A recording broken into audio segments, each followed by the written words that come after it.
আজ প্রেম করি না বলে অনলাইনে থাকি, প্রেম করলে তো রেল লাইনে থাকতাম। ডিপ্রেশন।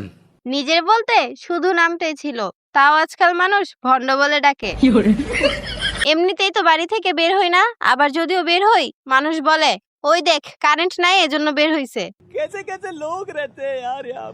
আপনার যদি আমাকে খারাপ বা জাউরা মনে হয় তাহলে একটাই কথা, রতনে রতন চিনে। বাত তো সহি স্কুলে স্যার শিখাইছে ঘুষ খাওয়া হারাম, আর এদিকে একদিন স্কুলে না গেলে 50 টাকা জরিমানা নেয়। হালাল ব্যবসা। हमारे यहाँ ऐसा ही होता है। রাগ ওঠার পর দরজা জানালা ঠাস ঠুস করে লাগালে 50% রাগ কমে যায়। मजा आया। তেলাপোকার মতো জীবন সঙ্গী লাগবে, যাতে জুতা মারলেও উড়ে এসে জড়িয়ে ধরে।